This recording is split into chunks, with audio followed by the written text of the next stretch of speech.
the starting lineup for your Abstract Sports Podcast. At the host position, standing 5 feet 7 inches tall, with a solid dad bod build out of the University of Idaho, his name is Kyle Tater Deluxe Richards.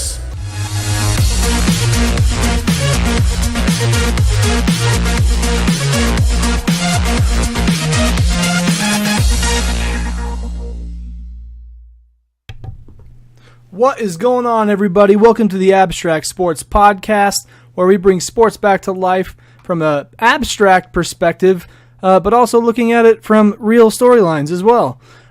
This is episode 28. I'm Kyle Richards, your host, aka Tater Deluxe, coming at you live on Twitch right now. If you're curious what a live video broadcast of this podcast is like, you can find and follow us on Twitch at twitch.tv/abstractsports. But yeah, so that's the intro there, and I'm doing this one solo. I mean, if you're here watching, you see just me. I'm wearing some reflective glasses. It kind of shows you what's on my desk. Maybe that's not a good idea. You know what? I'm going to actually switch. I'm going to switch this. Don't want to give away too many secrets, you know what I mean? Let me do this real quick. Oh. So I'm wearing some shades today because I gave 5 presentations at a high school here in my hometown, and my voice is all messed up and I am haggard looking. I am tired, but you know what? It was very worth it. I loved being able to talk to kids about what I do. When I say kids, I mean high school students, freshmen through seniors. I love being able to talk to them and tell my story, and hopefully it lets them know that further education is a good idea, because that's what helped me get to the point where I am today. And it went really well. I had a lot of really great questions. I did also get the normal questions from the students, like, how much do you make? And I'm like, I'm not going to tell you how much I make, but I'll tell you that the more skills you have, the more money you're going to make, because you have more value to your company that you work for. So gave them all the roundabout answers there. But I think it went really well, and I enjoy doing that every single year. So shout out to Rigby High School for hosting me. I really appreciate it. You guys are awesome. So before we get into all the sports-related stuff, I want to talk about some things going on the blog and things I have in the works right now. So I'm a little behind on the bowling blogs that I've been meaning to do. So I did week 1, and it was a big hit with the people I bowl with. They thought it was pretty funny. Because I was talking about how crappy I bowled and why that was. But not only that, but, I'm really not that great of a bowler anyways, but I'm a little bit behind. I have week 2 already drafted up. I just need to put images in and get it posted. And then week 3, I believe I was gone. It might've been week 2 I was gone. I don't know. Because we were in Kansas City visiting our friend Gavin. And so I missed that Friday. But I did bowl this last weekend, and it was significantly better than the other 2. A lot more consistent, if I remember right. I mean, you'll see it in the blog post, but I think my scores were something along the lines of something like... Sorry, my mic is like blown out, it looks like. But my scores were like 140, 140, 149. So I'm getting more consistent. The idea is I just got to raise that up to the 164 level, because that's what my average is. But yeah, so it's been kind of a struggle. But speaking of missing bowling because of Kansas City, I do have the vlog in the works. I've got all the video files and everything uploaded into an Adobe Premiere file, going through and chopping those up, and I just start finding some music. If anybody's listening to this who produces music or has music they'd like me to put in this thing, preferably hip-hop or poppy type of stuff. Rock is okay. But usually I go for the hip hop stuff because it's upbeat and friendly and is good. It's just good listening music while you're watching a video. So if you know anybody, or if you have some music you'd like to share, please tweet it to us at Abstract Sports, or you can email us a link at hello@abstractsports.com. But anyways, since Mike is not here, we're not going to do his microwaves hot topics. We're going to skip over that. We're going to jump right into some basketball, boys and girls. Let's talk about some basketball. So I'm super stoked for basketball. Season begins Tuesday next week. So next time you see us, NBA basketball season will have been underway. 2 games are happening that Tuesday. We've got Boston at Cleveland. Okay, we all know about the big trade that went down over the summer. Kind of shook the world a little bit. Isaiah Thomas is still a little bit pissed off from what I'm reading on Twitter. But, that's okay because I love being able to follow these storylines. I know it probably sucks for the athletes, but I love being able to keep up with that and be entertained. But also the game that happens this Tuesday between those guys, oh my gosh, I can't even begin to tell you how excited I am because it seems like there's a little bit of animosity. I don't know if it's necessarily between the players or if it's just because between like IT and the management at Cleveland or in Boston. But I'm really looking forward to that matchup because I feel like it can be a nail biter, and the fact that it's the season opener just makes so much sense. And the schedule was made before the trade happened, obviously, so it's not like they put this together all willy nilly. It's like the trade happened, then they're like, oh snap, they face each other in the opening night. Look out. So, anyways, besides the Boston at Cleveland, we've got Houston at Golden State.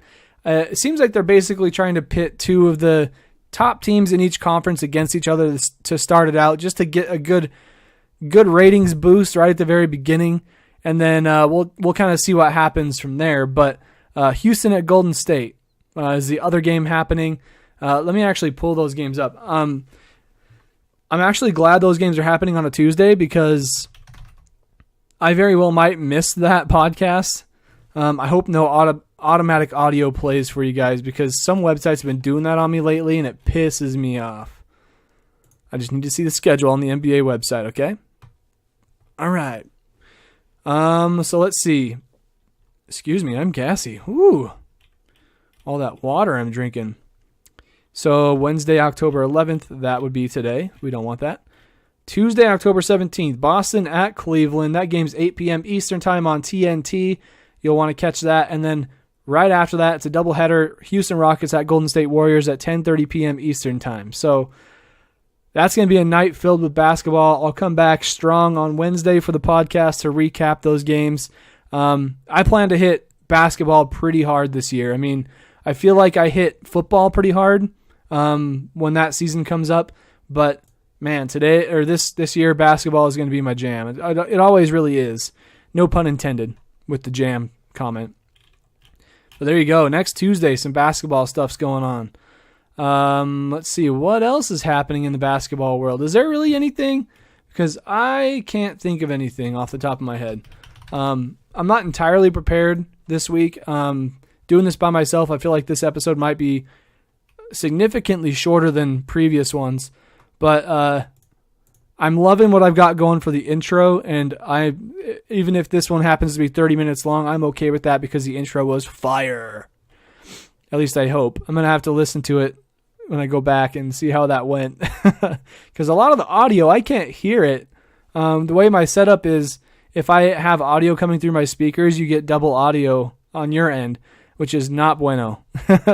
So I'll have to figure that out when I get my new fancy setup. But anyways, enough making excuses. I'm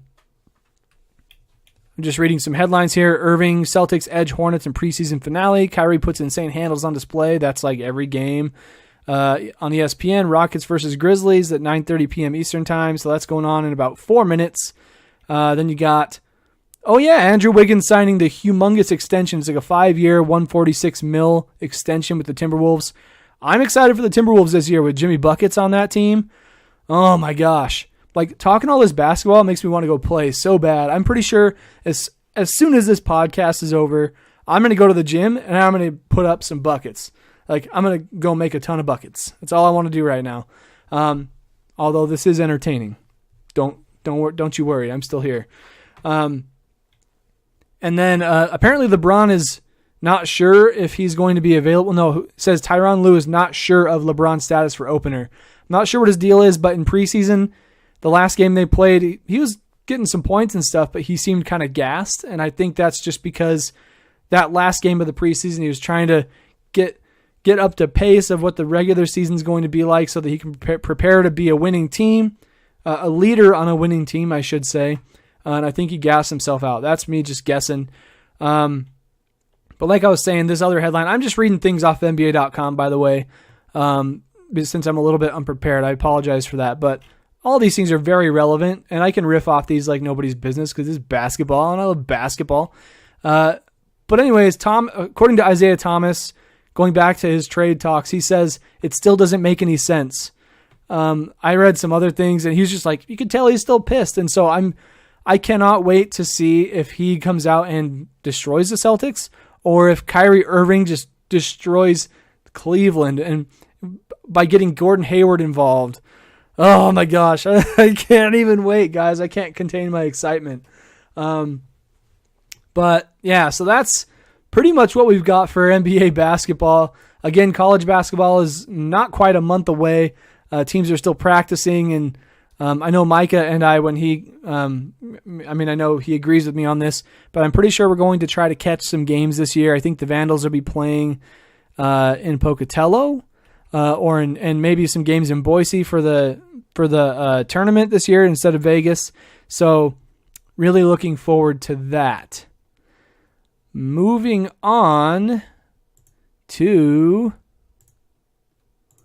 Oh no, I should not have closed that out. Let me reopen that up. Sorry. Oh no, it's going to play audio. Please don't. Pause. Oh. Sorry. Anyways, I need a sound engineer. I need some interns. Oh my goodness. This is just bananas.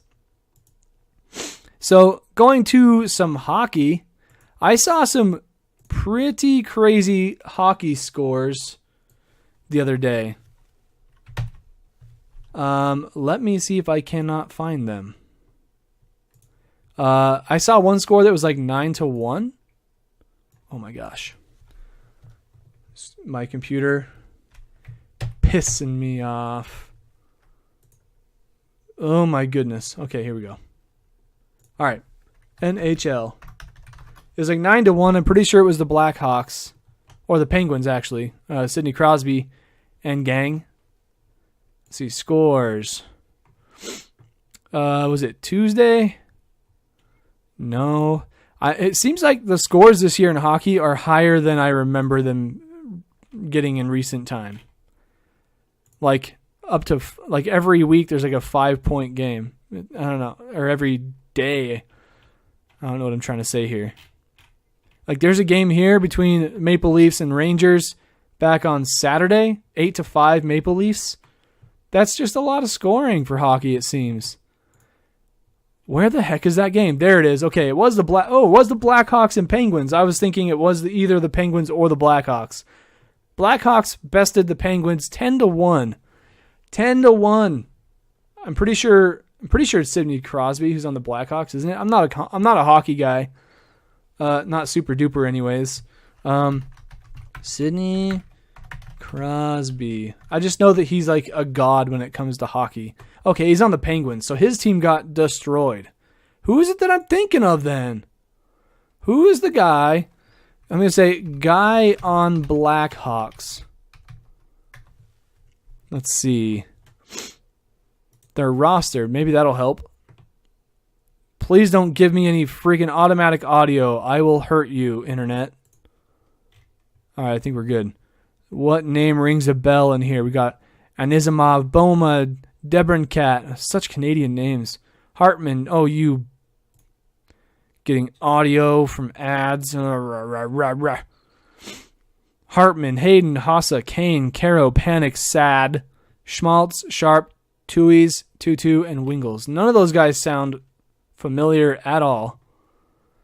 I must be going crazy. Maybe it was a different game I was watching highlights for, but I think Sidney Crosby had a hattie, as they called it, a hat trick. That would be 3 goals in a game by one player. Fun fact. I know little about hockey, but I know that. But anyways, yeah, hockey's underway. Hockey and basketball kind of take the same path. 82 games in a season. Hockey starts a little bit earlier. Stanley Cup is like a week before the NBA Finals. Kind of interesting. Both fast-paced games, highly physical. But yeah, very interesting deal there. Moving on, I think that pretty much does it for hockey. So let's move on and do some baseball. Boom, America's sport. America's favorite pastime. So there's been some action in the MLB postseason. I really wish I had Micah here to help me out with this because I'm also not a big baseball buff. But I'm going to go to the standings here. From what I understand, the Astros moved on to the ALCS, the American League Championship Series. Let's see here. Postseason projections. Is that what I want? Postseason picture. Yeah, that's what I want. All right. So the Yankees. Who are you? Who is that? The Yankees moved on off the wild card to take on the Cleveland Indians. And that... Where's the records? It doesn't show the records on here. This is ridiculous. MLB, you need to get your game straight, bruh. But it looks... Yeah, the Astros did beat the Boston Red Sox, move on to the ALCS. We still have... Looks like the Dodgers beat the Diamondbacks to go to the NLCS. Cubs and Washington Nationals still going at it, as well as the Indians and the Yankees. Oh my gosh, is that audio playing? No. Oh, that would have been so bad. That would have been so bad. Well, anyways, where are we looking here? Postseason projections. Is that going to give me records of what's going on? Ugh. No, this is stupid. Let me just go to the homepage. I think that had some scores. I'm really sorry, guys. This is just terrible. Here we go. You're probably going to get some automatic audio thanks to modern day internet. I've mentioned that too many times. They need to kill it. Oh, crap. Okay, audio's off on that one. Thank goodness. So the Yankees and Indians, that game is in the top of the fifth right now. It's game 5. Yankees are up 3-0 in that game. It's not telling me what the... don't show me... Don't give me all this. Ah! It's not even telling me who's... Oh, this website is broken. Okay, I don't know what the record is for the Yankees and Indians series. It's game 5. I know that much. So there's that. The Washington Nationals are up right now. Or actually, no, they beat the Cubs 5-0 in game 4. The series is tied 2-2. If anybody can come through with the record of the ALDS game 5, ALDS MLB, I'm just going to do that. Nothing. ALCS? Why did it say ALDS on their website? Anyways, I don't know what the series record is there. I'm done bantering about that. Moving on. To be honest, I mean, I like to root for Aaron Judge. That dude just seems like a down-to-earth guy. He's very intelligent. He's well-spoken. Indians, obviously, I think they've got something going for them with their sweet revenge motive where they got beat last year in 7 games against the Cubs. They want to come back strong and get the championship this year. How funny would it be to see the Cubs and Indians? Cubs were like one of the not favorites going into the postseason, and lately they've been looking pretty good. Season's tied up 2-2. They could end up going to the NLCS in a few days. So something to keep your eyes on. But right now it could be between the Astros are taking on either the Yankees or the Indians, and then the Dodgers are taking on either the Cubs or the Nationals. Something to look forward to. I know I'm excited for that. Some later round postseason baseball. But that is what we have for the baseball segment. Moving on to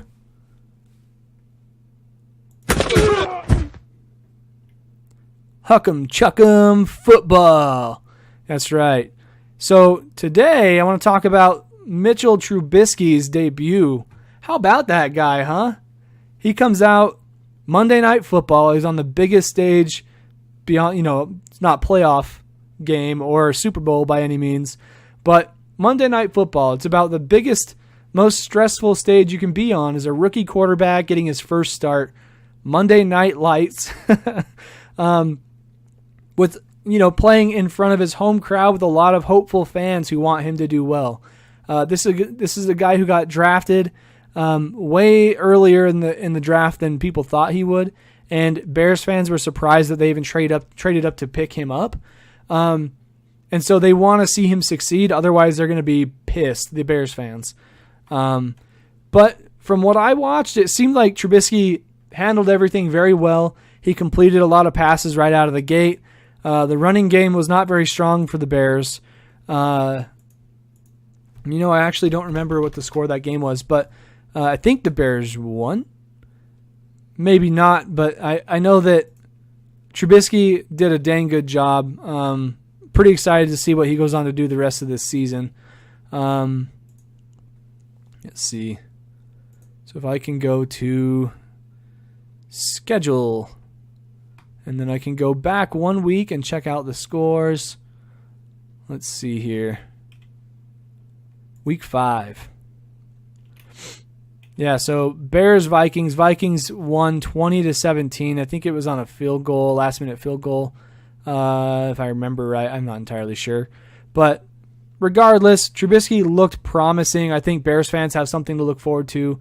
I don't even have a team, and I'm rooting for the Bears because of Trubisky. I think he seems like a really good guy as well. And man, that 2-point conversion though, that 2-point conversion was insane. Basically, they snap it to Trubisky. He hands it off to a tight end, I think, who runs left. Trubisky runs right, and the tight end hands it off to a running back that follows behind Trubisky. Double option, gives it a little shovel pass to Trubisky for the 2-point conversion. That was wild. I love John Gruden's response to that. He's like, I have never seen that play. Man, I love coaching. He's just like going off.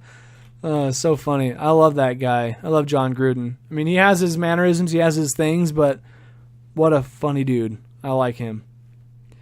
Let's see. Football. Huck'em, chuck'em, football. So, Aaron Rodgers. Sam Grizzle on Twitch says, your wife wants her glasses back. Yeah, I don't think she's going to get them back, man. I'm sorry. I just pulled this off way too well. But no, I look really haggard underneath these things. I do like the purple shade. I think it does a lot for me. All you people listening to this on SoundCloud or iTunes, you just got to come tune into the Abstract Sports live show where you watch me wear stupid things on my face. Shout out Sam Grizzle in the chat. Thanks for being here, buddy. But anyways, how about Rodgers' comeback with 1:13 to go? There's a meme that's been going around. Eventually, I'm going to get really good at this live streaming thing, though. I mean, I feel like my setup is really clean.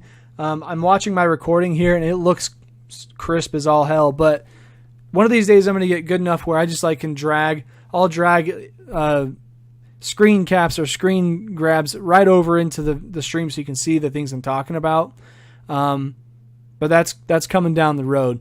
But I want to show you this meme. It's like this guy who's he looks like he's got an Aaron Rodgers facial hair setup going on with like the little mustache, but he had like a wraparound goatee. It's like he was trying to be Aaron Rodgers. But he's standing in front of a bunch of Cowboys fans who were all cheering because they just scored.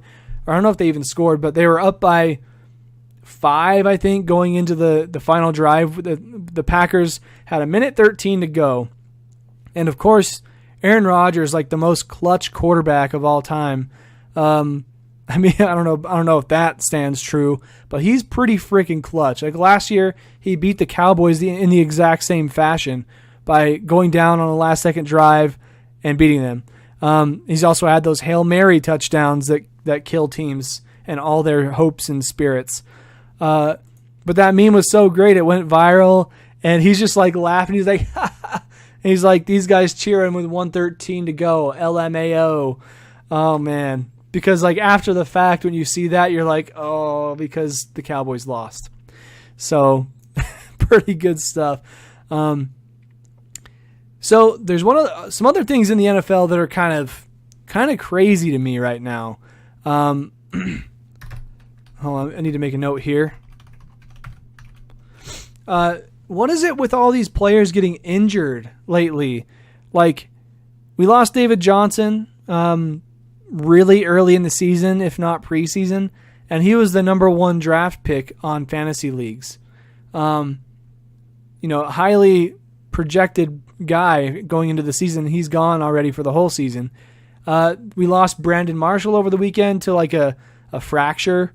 We lost J.J. Watt to a leg fracture as well, which you hate to see. Like the city of Houston, after getting bombarded with Hurricane Harvey, they need the leader in J.J. Watt. And maybe with him being off the field, maybe he can help out more with that.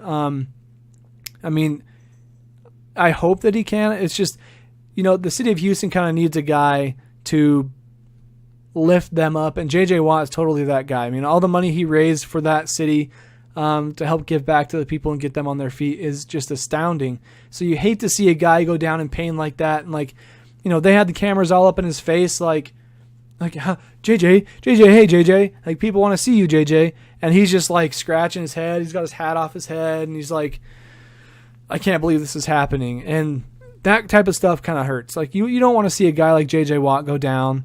I like that guy. But then the big nasty injury that we all saw because they kept playing replays of it the entire broadcast after it happened. OBJ with the nasty tibia, I think it's tibia, the lower leg break. That was not a fracture. If you watch that replay, OBJ's leg and foot gets twisted around backwards that's not how it goes. Your foot does not bend that way. Your leg does not twist that way. It was disgusting. I feel bad for OBJ too, and the Giants. Giants going 0-5 to start out the season. It's like the worst start they've ever had. And they have a good team, they lost 4 receivers in that game. I believe it's Brandon Marshall, OBJ, and 2 other guys. One of the guys on my fantasy team is gone now because of him. Speaking of defeated teams, I am defeated in one of my leagues right now. 0-5. What the hell? I don't know what I'm doing wrong. I kind of want to blame it on the fact that I had a mid-round draft pick, so I got right in the middle of the pack the entire draft. But I got good players. I have Matt Ryan, but he's not performing.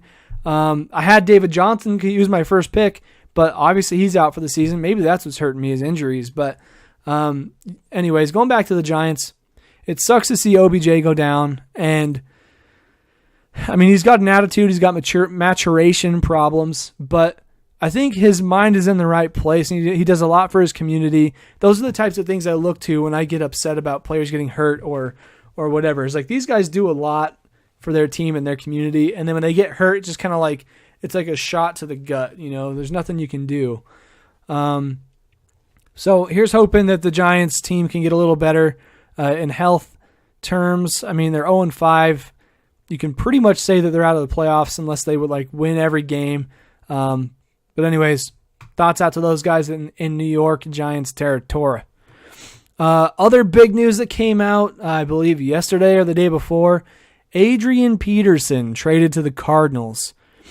This kind of blew my mind because I think he's also a big reason why my fantasy team hasn't been performing very well. I think I picked him up late second or third round. I don't know. Maybe it was later than that. I'm not entirely sure because he's kind of a washed up running back. He got traded to a team that is a pass-first offense, but he didn't perform well there. He has 27 touches in all the first 5 weeks, and he hasn't been able to produce. He hasn't had any breakout runs or anything.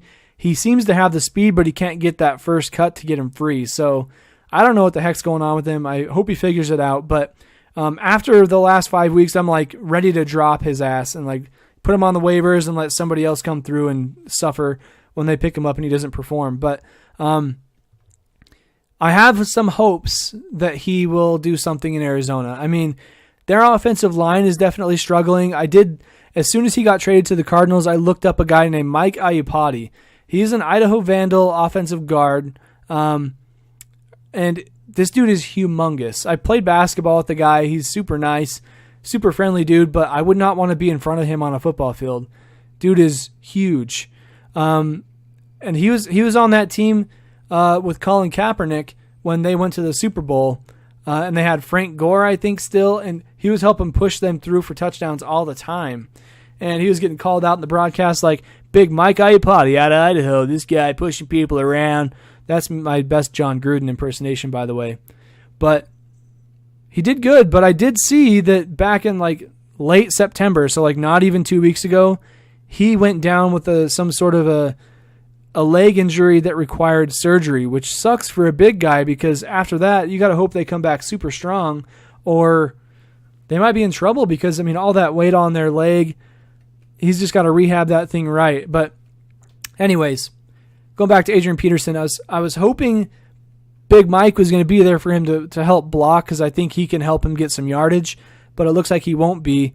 And I've been reading that the Arizona offensive line is just poop. It just sucks. So I'm going to give him maybe 1 or 2 more weeks to see if he has a breakout week. Even if it happens on my bench, I won't be that upset because it would be a surprise. But if he does well these next couple weeks, I might keep him on board and see how he does throughout the rest of the season. I mean, at this point, it can't get any worse for me. I'm 0-5. What sucks is at the beginning of the season, I bought my friend Jacob a shirt that says, I suck at fantasy football, and it's got a unicorn on it, rainbows. I was, a little friendly trash talk. I'm like, he got a free t-shirt out of it. I mean, come on, it's not like it's all bad. But he beat me week 1, first of all, and he didn't even have a tight end in his lineup. And then the second week I got demoralized by losing via score adjustment the day after I thought I won, which really sucked. And from there, it's just kind of like I've lost games. And my players just underperform. It's not like I'm leaving points on the bench either. So 0-5 right now. I've got to win a whole bunch, and I'm not going to be going to the championship at this point. There's no way. I might, like, at the best, I could probably get top 4. So shooting for that. I'll let you guys know what happens. And so on to the last topic of the football segment. And Sam Grizzle, you've been here for some of the talk about the kneeling and the protests and stuff like that. And it's been in the news because it's such a controversial topic and everybody has 2 cents to give. And I remember you having a discussion with us a couple weeks back. But I just want to go through the letter that Roger Goodell put out and try to look at it as objectively as possible. And that's how I try to look at these types of things because I don't want to be favoring one side or the other. I know I did that a couple weeks back, Sam, and I apologize for that. But I want to look at this letter and talk about some of the things that are going on and some things that I've read and seen in the last couple weeks. So Adam Schefter broke this news, go figure. Dude is an NFL news breaking beast. So I guess Roger Goodell sent out an email to NFL teams or to chief executives / club presidents from Commissioner Goodell. And this was yesterday. The title was Fall Meeting / National Anthem. And I feel like this message has been coming for, it's been on its way for a long time now. It's just a matter of him kind of seeing how the situation plays out and then him making an adjustment within the NFL to help resolve what's going on in a proactive way. And I think that's kind of what this letter gets at. So I'm going to read this piece by piece and give my 2 cents on it, try to be objective and see both sides. And Sam, if you want to pitch in, please do, and we can have a little discussion here. I do wish we had more people to discuss it, but if it's just me and you, man, I'm down. Let's go for it. So it starts out saying this. We live in a country that can feel very divided. Sports, and especially the NFL, brings people together and lets them set aside those divisions, at least for a few hours. which I totally agree. Sports are meant to be about unity and teamwork and friendship and all those fuzzy, warm feeling things. Goes on to say, the current dispute over the national anthem is threatening to erode the unifying power of our game and is now dividing us and our players from many fans across the country. And I think that is very true. He's not wrong there at all. And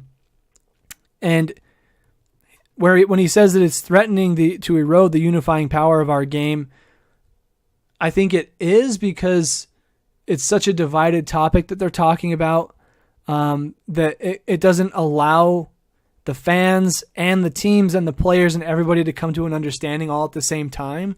Like, it's pretty much impossible when you have 32 teams, or 30 teams, 32. So you have 16 games going on a week at the max.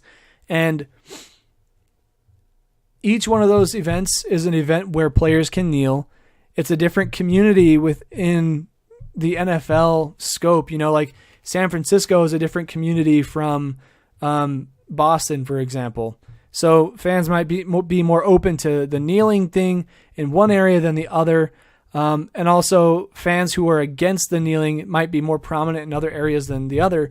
And just the mix of all the different sides, like you have players who are divided amongst themselves, you have coaches and owners who are divided amongst themselves, and then at the other level, you have fans who are divided at a big level, who have a very big voice on this matter, and that's what he's talking about here. The eroding the unifying power of our game, and is now dividing us and our players from many fans across the country. So I think he touches on good things in that first paragraph.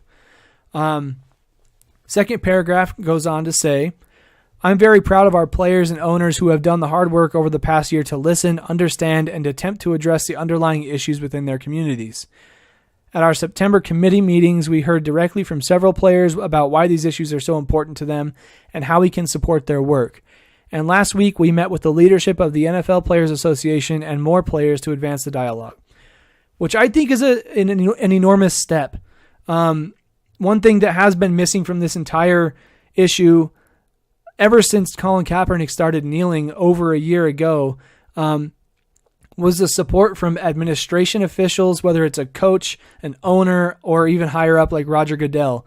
The fact that none of those types of people have really addressed the issue has really, in the end, kind of hurt the issue, because I think if they would come out and make statements for better or for worse, or at least start a discussion about it, I think that it could have got to the point a lot quicker.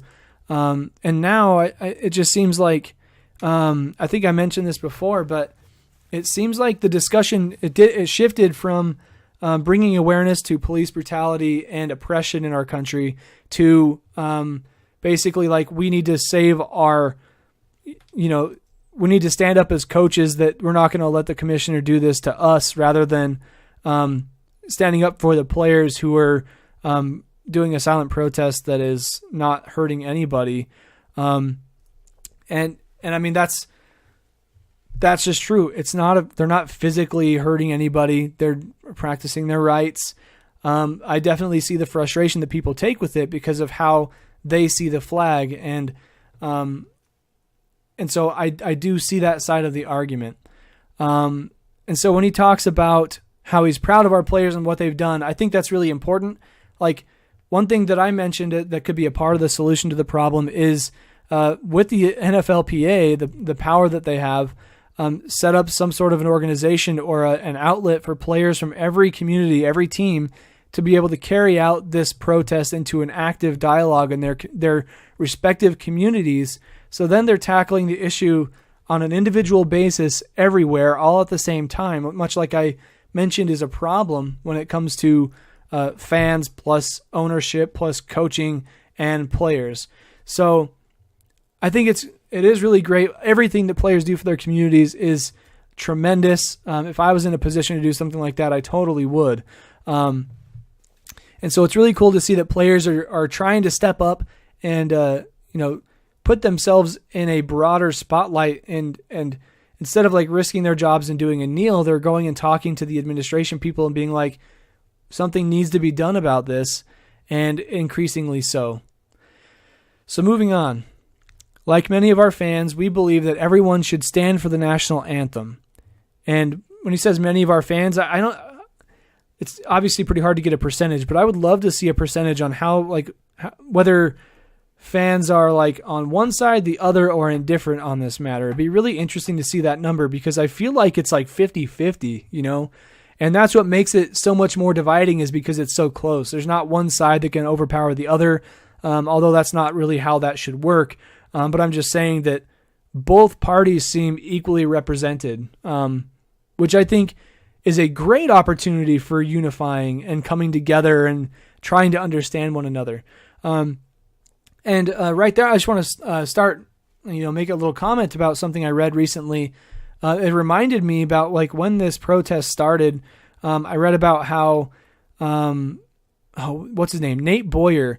So Colin Kaepernick was sitting on the bench and Nate Boyer got interviewed because he's a former Green Beret, or he was in the service of some kind. He's in the Army. I know that much. And basically, they asked him how he felt when he first saw Colin Kaepernick sitting on the bench during the national anthem. And he's like, I was pissed. He's like, I was livid. But he had the self-control to like step back a little bit, be like, well, wait a minute. Let me try and understand this guy and see if I can't reach him. And maybe we can have a discussion about it, which I think is freaking awesome. This dude went out of his way to have a discussion with Colin. And if you got to look it up. Like, I don't have any articles ready for this right now. There's a bunch of stuff out there, but Nate Boyer's been very involved in this conversation ever since it started. And so after him and Colin Kaepernick met, Colin Kaepernick was like, hey man, we should meet up and talk about this. I'd love to talk to you about how maybe I could do this in a more respectful way or what your thoughts are, and just tell you about where I'm coming from.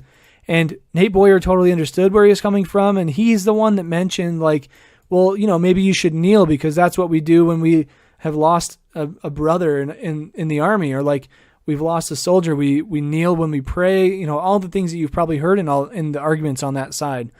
And so he's like, maybe you should kneel out of a sign of respect for your fallen brothers, and also to raise awareness for an issue that's very much a problem in our country. And that's not me putting words in his mouth. That's like, paraphrasing a little bit. That's pretty much how it went. And so from there, it got misconstrued as like it's against the military, when really he consulted a guy of the military to help him make a decision on how to go about it. And I think that's where a lot of the animosity comes from on the Colin Kaepernick side. But on the other hand, I can see how one guy speaking for the Army is not speaking for the entire military point of view. You know what I mean? In the comments on this article I read recently, it was talking about how, somebody was just like, everybody needs to stop lumping all of the military family into one side of the issue, and being like the fact that the kneeling is disrespectful. It's like you can't lump all of us into one side just because a lot of people think that. Like a lot of military members are of the thought that kneeling is actually, and this is me kind of guesstimating a little bit, and it's also something that I mentioned in a previous podcast, but kneeling during the national anthem is almost like paying more respect to the flag because of your exercising of those rights that the flag represents, and for a cause that is really important in the country.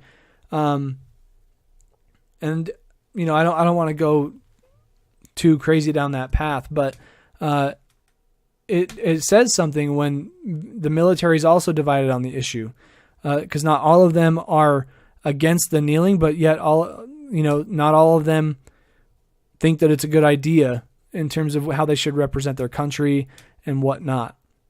So something to take with a grain of salt. Maybe go check out some of those articles and videos of Nate Boyer talking to Colin Kaepernick and his thoughts. Nate Boyer's a stand-up guy. Man,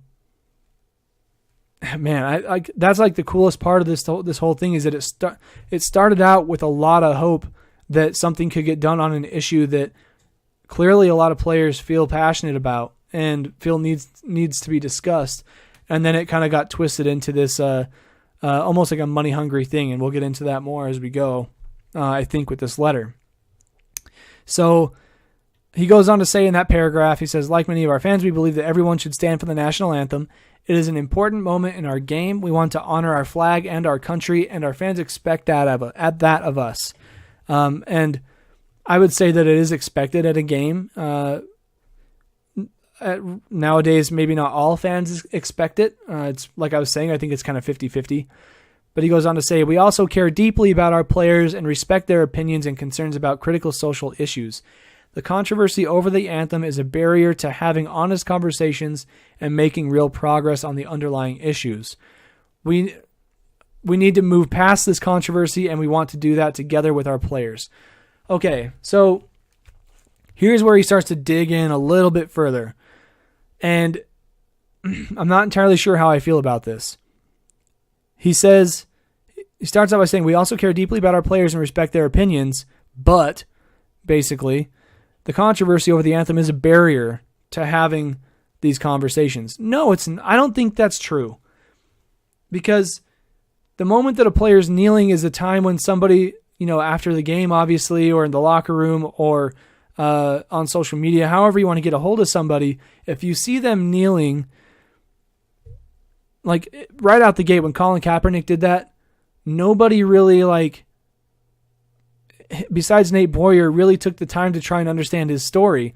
And then when he shared that story with the world, he got hit with a ton of criticism and stuff. And it's like, I don't know what, it's kind of hypocritical when he says we care deeply about our players and respect their opinions and concerns about critical social issues, but you doing this is dividing us. Okay, I don't think that's totally true, because that type of action is trying to raise awareness for something that is trying to bring unity around an issue that needs it the most. Like, they're saying basically our nation is not one and we're not treated equal. We're being oppressed. We need people from the other side or people who aren't seeing this to agree with us, not forcefully, but I mean, just by conversation, have a conversation with us and understand where we're coming from and support us, to unify this country. But it's almost like they're using a protest that is meant to unite, but they're saying that it's dividing.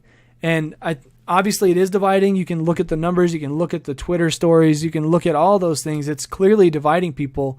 And I think it's because people on both sides are not willing to communicate with one another and understand their side of the conversation. Nobody's really providing any solutions, which I think is the problem.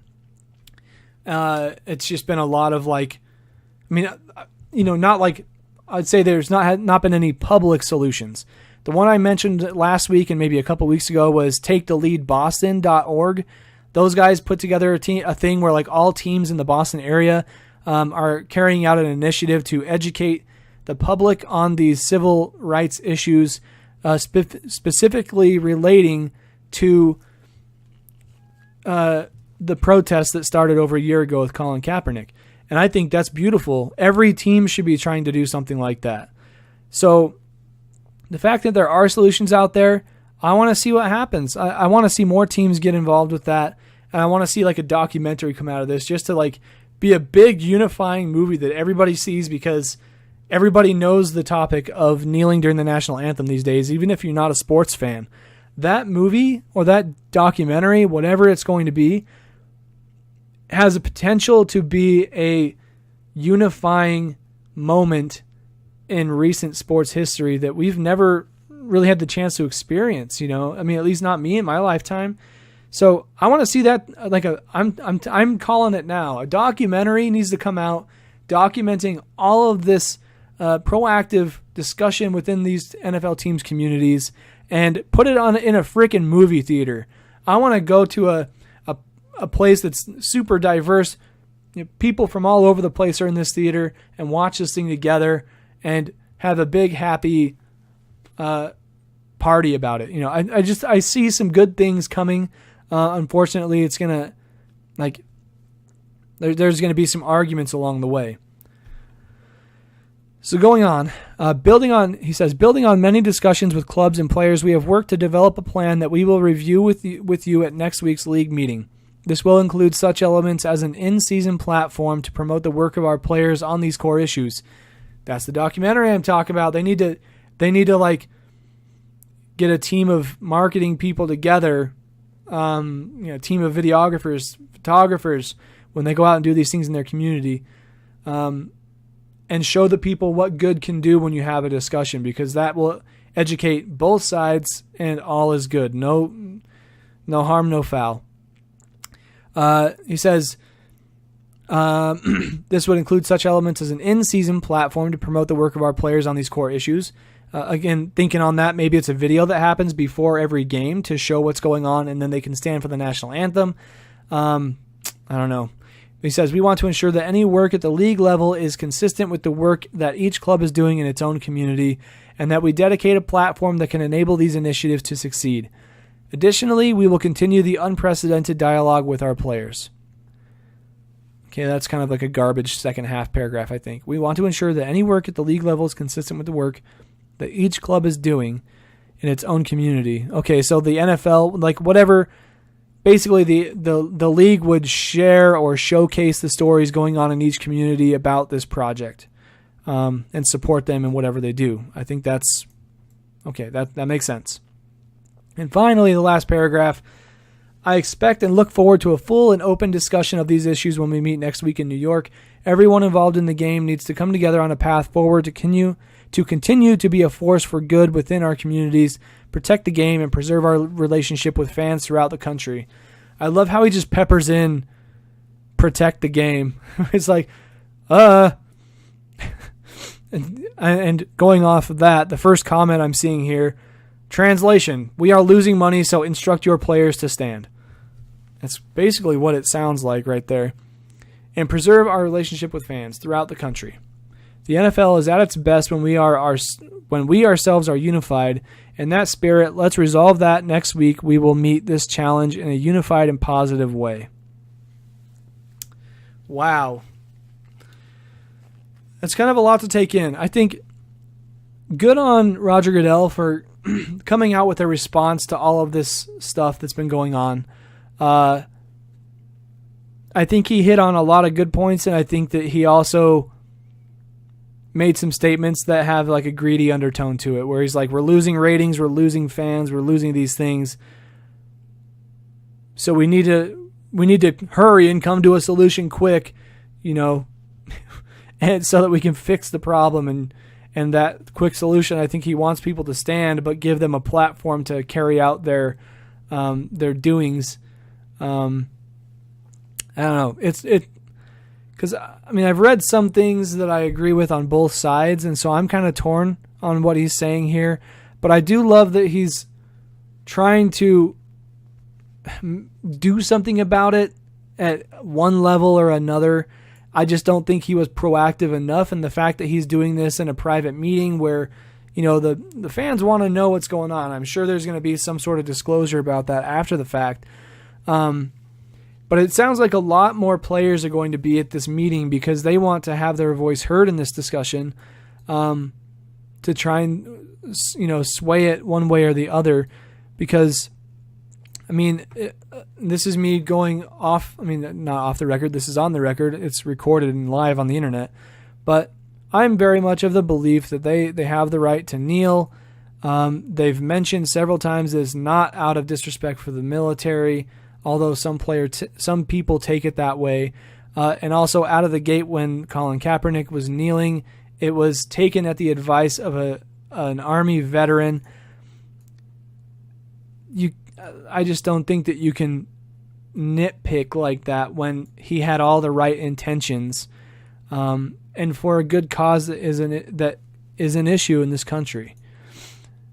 If he sees it as an issue, and other, obviously a lot of other people see it as an issue, it's clearly an issue, and anybody who thinks otherwise is just ignorant.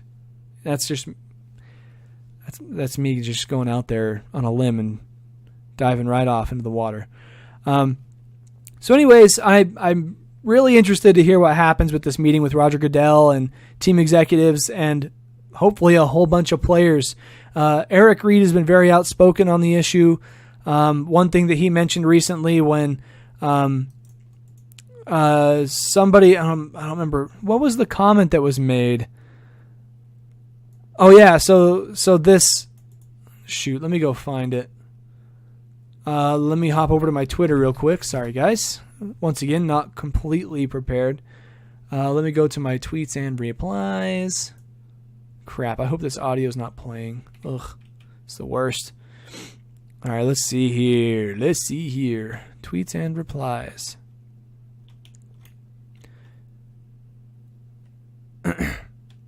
And this is, me just kind of recollecting what's going on in the Twitter world. So Adam Schefter came out and said, while Adrian Peterson trade came down, so this is like right after that news broke, NFL said owners will consider a rule change that would require players to stand for National Anthem. And Eric Reid, when he heard that in an interview, he said, oh no, he was talking about Mike Pence walking out. That's a whole different story. Anyways, Eric Reid, he player on the 49ers who's been with Colin Kaepernick alongside him the entire way from when the whole argument was what it was supposed to be, and it was about oppression of minorities in the country. He was talking about how Pence's move was and this is me being objective, this is me just reporting the news basically, but he was saying that Mike Pence's move of basically leaving after the national anthem after he saw players kneel, when he knows that the 49ers have the most players who kneel, him leaving early like that is a PR stunt against their movement. And Eric Reid did not take a fancy with that. He said, this is what systemic oppression looks like when the administration that can very much help unify people in a time like this uses it as a platform to divide even further. And I had to quote tweet him. I replied to Adam Schefter's thing, and I quoted Eric Reid. I tagged Eric Reid, and I said, this is what systemic oppression looks like. And it's very true. If you make a rule in a system to make players do something that's against their First Amendment rights, and if they don't do it, they are fired, that's oppression. And especially when they were using their platform in an innocent way to get a message out there. I don't agree with that at all. But I have a feeling Eric Reid's going to be very involved in that conversation. Probably Michael Bennett, maybe not so much after the news came out when the second video showing what actually happened during his arrest. But Doug Baldwin was very knowledgeable on the topic, and we'll see if he gets involved. But definitely Eric Reid. Maybe Eric Boyer will come out again as well. Was it Eric Boyer? Nate Boyer. There we go. Well, anyways, going back to the podcast, that pretty much is all that we have for you guys this week. Not a super long podcast this week, which I'm happy about. It's going to be about an hour. But let me know what you guys think about Roger Goodell's letter. Let me know what you think about Mitchell Trubisky. Drop a comment about how you're feeling about the NBA season and the stories you're most looking forward to. I'm excited to hear your thoughts. But for now, let's dive right into the question of the week. So last week, we asked, what is the coolest sporting event you've ever been to? Why was it special? Was it location, team, stakes, player, or their records broken? And I don't think, let me go check the YouTube and see if Clay didn't put in a comment that I missed. Because I did that last week, and I apologize, Clay. Maybe I'll go back and read it real quick. Switch account. Let me go to the Abstract Sports account. Oh, crap. I hope you're not hearing audio from any of these things. I've said that so many times in this podcast. Oh, here we go. Notifications. All right. No comments from Clay Dog. That's all right, Clay Dog. I love you, man. Let's see here. I'm going to read his answer from last week. Or the last podcast.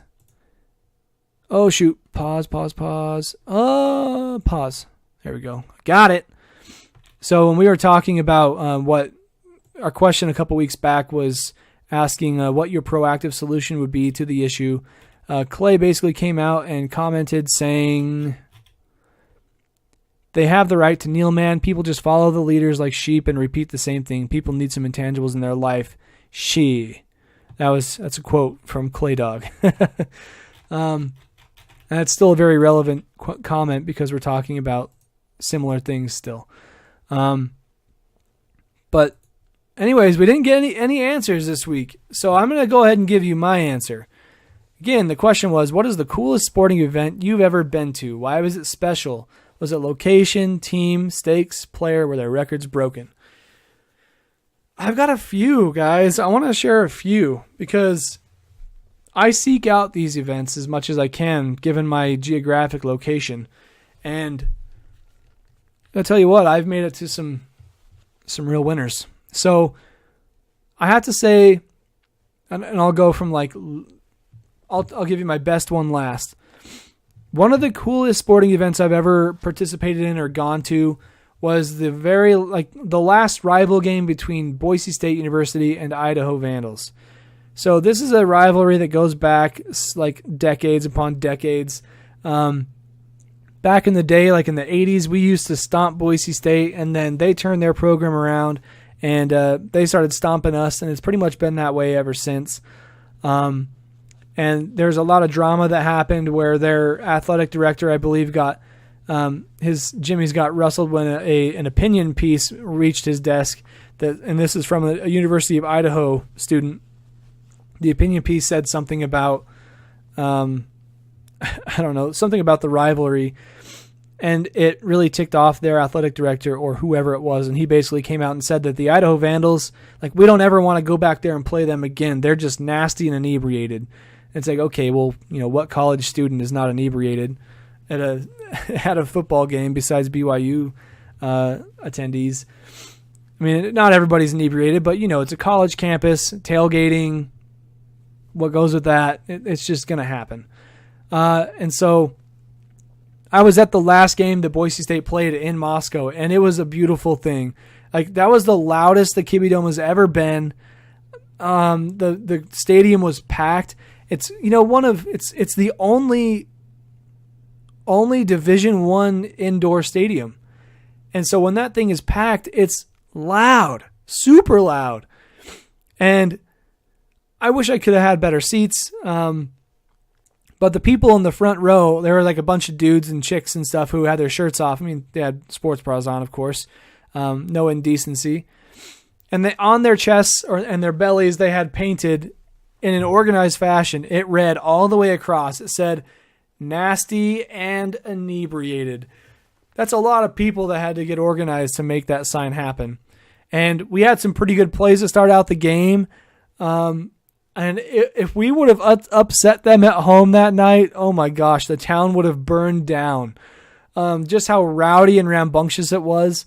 But yeah, after that, that's when Boise State left the WAC and they went on to bigger, better things. And now they're just kind of getting beat down. They're not that good of a team anymore. It's pretty much like ever since Coach Peterson left for University of Washington, he just left them high and dry. He's like, we need to move conferences. They get out. And then he's like, peace out. See you later. I'll take more money over here. Thanks for the time anyways. So that event was pretty dang cool. But the best one I've ever been to, of course, it's basketball related. I was able to go to Kobe's last game in Salt Lake City on his farewell tour.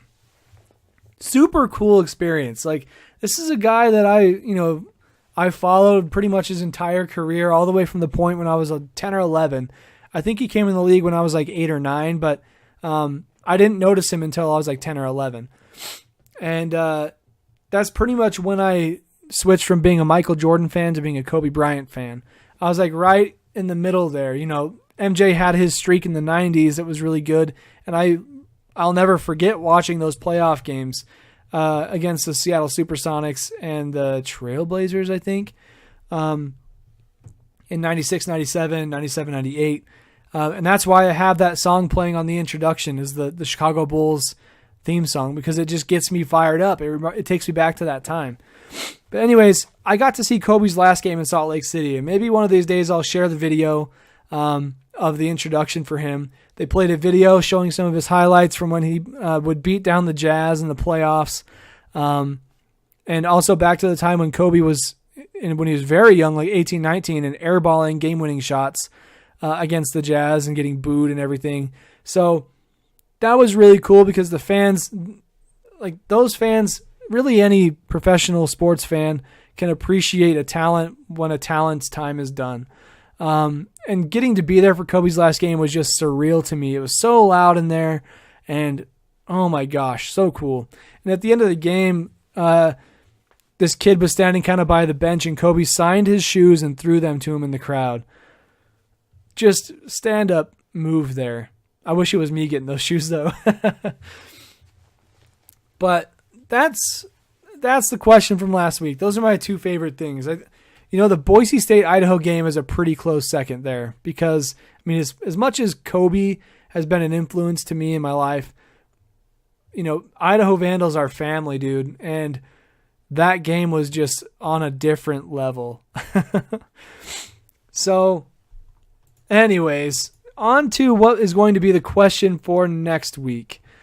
Let's see. What's been going on in the sports world that has a great story to it? Let's see. So I'm talking about... Okay, here we go. I'll keep it a little open-ended. We're going to go basketball for this one.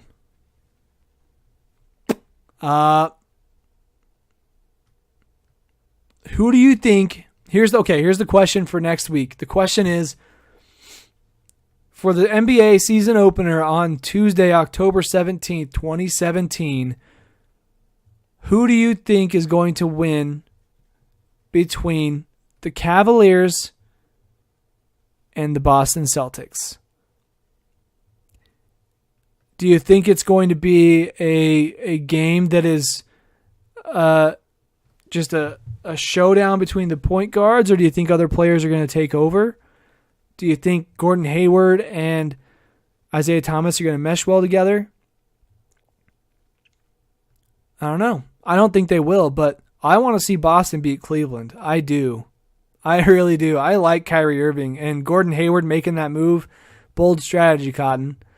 And so I'm rooting for them against the Cavaliers anyways. I have a lot of respect for the Cavs and what they do. Dwayne Wade, LeBron getting back together, which I think has high hopes for that team, but they are getting kind of old, especially Dwayne Wade. But yeah, I guess we can make it even a little more open-ended. Just maybe what is your favorite, or what storyline are you following the most in the NBA right now? Is it the LeBron Wade duo? Is it the Kyrie Hayward duo? Is it the point guard showdown that's going to happen on Tuesday? I'll leave it open to you. Let's just talk a little about some NBA. What's going on? Flash Z Cringy Stream, how you doing? There's some people in here that I didn't even notice, but we're just about to wrap this up. This is the weekly podcast that we do every Wednesday, 7 o'clock Mountain Time, 9 o'clock Eastern Time. And we're just getting to the end of it here. I wish we can go a little bit longer, but I don't have enough content for that. So, I feel bad you guys are just showing up, or I'm just noticing that. But anyways, that pretty much does it for episode 28 of the Abstract Sports Podcast. I want to thank everybody for coming through the stream today. Sam Grizzle, thanks, my man, for coming through and leaving a comment about my glasses I'm wearing, because they're stylish. And Flash Crinzy Stream and T-Tory23. Thanks, guys, for coming through the podcast. Be sure to follow us, subscribe, like, all those things. You can find us on Facebook, Twitter, Instagram, Snapchat even, if that's your thing. I don't post on there nearly enough. But make sure you hit that follow button on Twitch. We go live every Wednesday, 9 o'clock Eastern Time, with our live podcast broadcast. After we go live, we will take this into post-production, put it up on YouTube, SoundCloud, iTunes, your favorite things out there. But be sure to hit that follow button on Twitch, turn your notifications on so you can know when we go live next time, and we'll have a discussion about some sports topics. But that does it for me. I'm Kyle Richards, a.k.a. Tater Deluxe. I'll see you guys next Wednesday. Bye-bye.